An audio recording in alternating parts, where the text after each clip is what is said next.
Logen took a deep breath, put his left hand on the hilt of the sword, felt the cold metal pressing into his palm. The feel of it was anything but reassuring. He let go and turned back to the window, frowning down into the courtyard. He felt his breath catch in his throat. Bethod. He's here. Good, good, muttered Bayaz absently. Who does he have with him? Logen peered at the three figures in the courtyard. Scale, he said with a scowl. And a woman. I don't recognize her. They're dismounting. Logen licked his dry lips. They're coming in. Yes, yes, murmured Bayaz. That is how one gets to a meeting. Try to calm yourself, my friend. Breathe. Logen leaned back against the whitewashed plaster, arms folded, and took a deep breath. It didn't help. The hard knot of worry in his chest only pressed harder.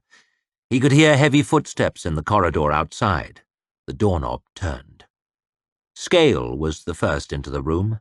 Bethod's eldest son had always been burly, even as a boy, but since Logen last saw him, he'd grown monstrous. His rock of a head seemed almost an afterthought on top of all that brawn, his skull a good deal narrower than his neck. He had a great block of jaw, a flat stub of a nose, and furious, bulging, arrogant little eyes. His thin mouth was twisted in a constant sneer, much like his younger brother Calder's, but there was less guile here and a lot more violence. He had a heavy broadsword on his hip, and his meaty hand was never far from it as he glowered at Logen, oozing malice from every pore. The woman came next. She was very tall, slender, and pale, almost ill-looking. Her slanting eyes were as narrow and cold as Scales were bulging and wrathful, and were surrounded with a quantity of dark paint, which made them look narrower and colder still.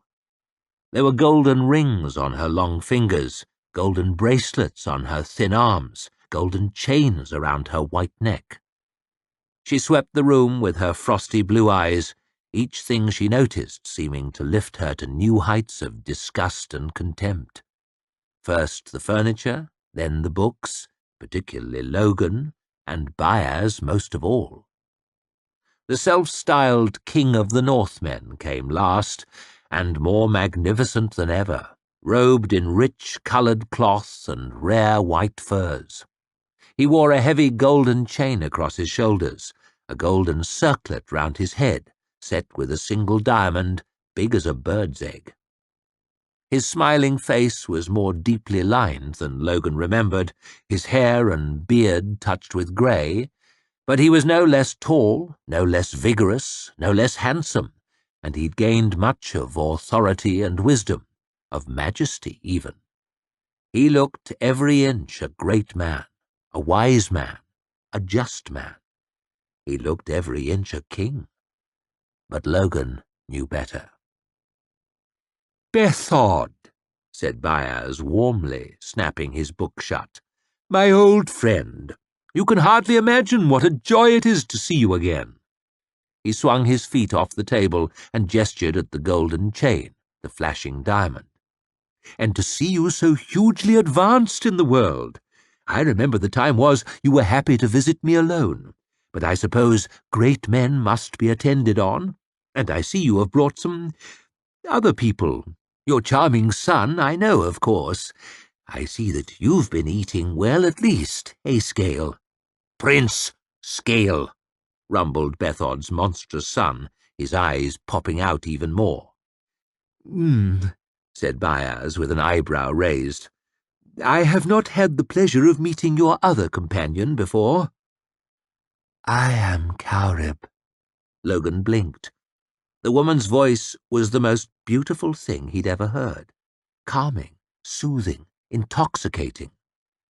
"I am a sorceress," she sang, tossing her head with a scornful smile. "A sorceress from the utmost north." Logen stood frozen, his mouth half open. His hatred seeped away. They were all friends here, more than friends. He couldn't take his eyes from her, didn't want to. The others in the room had faded. It was as if she was speaking only to him, and the fondest wish of his heart was that she should never stop. But Bayaz only laughed. "A real sorceress, and you have the golden voice. How wonderful! It's a long time since I heard that one, but it will not serve you here." Logen shook his head clear, and his hatred rushed back in, hot and reassuring. "Tell me, does one have to study to become a sorceress, or is it simply a question of jewelry and a deal of paint about the face?" Cowreb's eyes narrowed to deadly blue slits, but the first of the Magi didn't give her time to speak. "And from the utmost north, imagine that!" He shivered slightly. "It must be cold up there this time of year, rough on the nipples, eh? Have you come to us for the warm weather, or is there something else?" "I go where my king commands," she hissed, pointed chin lifting a little higher. "Your king?" asked Bayaz, staring about the room, as though there must be someone else there hiding in the corner. "My father is king of the Northmen now," snarled Scale. He sneered at Logen. "You should kneel to him, bloody nine." He sneered at Bayaz. "And so should you, old man." The first of the Magi spread his hands in apology. "Oh, I'm afraid I don't kneel to anyone. Too old for it. Stiffness in the joints, you see." Scale's boot thumped heavy on the floor as he began to move forward, a curse half out of his mouth, but his father placed a gentle hand on his arm. "Come now, my son. There is no need for kneeling here." His voice was cold and even as freshly fallen snow. "It is not fitting that we bicker. Are our interests not the same? Peace? Peace in the north? I have come only to ask for your wisdom, Bayaz, as I did in days past. Is it so wrong to seek the help of an old friend?" No one had ever sounded more genuine, more reasonable, more trustworthy. But Logen knew better. "But do we not have peace in the north already?" Bayaz leaned back in his chair, hands clasped before him. "Are the feuds not all ended? Were you not the victor? Do you not have everything you wanted and more? King of the Northmen, eh? What help could I possibly offer you?" "I only share my counsel with friends, Bayaz, and you have been no friend to me of late. You turn away my messengers, my son even. You play host to my sworn enemies." He frowned towards Logen, and his lip curled. "Do you know what manner of thing this is? The Bloody Nine? An animal? A coward? An oath-breaker? Is that the kind of company that you prefer?" Bethod smiled a friendly smile as he turned back to Bayaz, but there was no missing the threat in his words. "I fear the time has come for you to decide whether you are with me or against me. There can be no middle ground in this. Either you are a part of my future or a relic of the past. Yours is the choice, my friend." Logen had seen Bethod give such choices before. Some men had yielded, the rest had gone back to the mud. But Bayaz, it seemed, was not to be rushed. "Which shall it be?" He reached forward slowly and took his pipe from the table. "The future or the past?" He strolled over to the fire and squatted down, back turned to his three guests, took a stick from the grate, set it to the bowl, and puffed slowly away. It seemed to take an age for him to get the damn thing lit. "With or against?" he mused as he returned to his chair. "Well?" demanded Bethod. Bayaz stared up at the ceiling and blew out a thin stream of yellow smoke. Cowreb looked the old Magus up and down with icy contempt. Scale twitched with impatience. Bethod waited, eyes a little narrowed. Finally, Bayaz gave a heavy sigh. "Very well. I am with you." Bethod smiled wide, and Logen felt a lurch of terrible disappointment. He had hoped for better from the first of the Magi. Damn foolish, how he never learned to stop hoping. "Good," murmured the king of the Northmen. "I knew you would see my way of thinking in the end." He slowly licked his lips like a hungry man watching good food brought in. "I mean to invade Angland." Bayaz raised an eyebrow. Then he started to chuckle. Then he thumped the table with his fist. "Oh, that's good. That's very good. You find peace does not suit your kingdom, eh, Bethod? The clans are not used to being friends, are they? They hate each other, and they hate you, am I right?" "Well," smiled Bethod, "they are somewhat restive." "I bet they are. But send them to war with the Union, then they will be a nation, eh? United against the common enemy, to be sure. And if you win, you'll be the man who did the impossible, the man who drove the damned Southerners out of the North. You'll be loved, or at any rate more feared than ever. If you lose, well, at least you keep the clans busy a while and sap their strength in the process. I remember now why I used to like you. An excellent plan." Bethod looked smug. "Of course. And we will not lose. The Union is soft, arrogant, unprepared. With your help—" "My help?" interrupted Bayaz. "You presume too much." "But you—" "Oh, that." The Magus shrugged. "I am a liar." Bayaz lifted his pipe to his mouth. There was a moment of stunned silence. Then Bethod's eyes narrowed. Cowrib's widened. Scale's heavy brow crinkled with confusion. Logan's smile slowly returned. "A liar," hissed the sorceress. "And more besides, say I." Her voice still had the singing note about it, but it was a different song now, hard, shrill, murderous sharp. "You old worm, hiding here behind your walls and your servants and your books. Your time is long past, fool. You are nothing but words and dust." The first of the Magi calmly pursed his lips and blew out smoke. "Words and dust, old worm. Well, we shall see.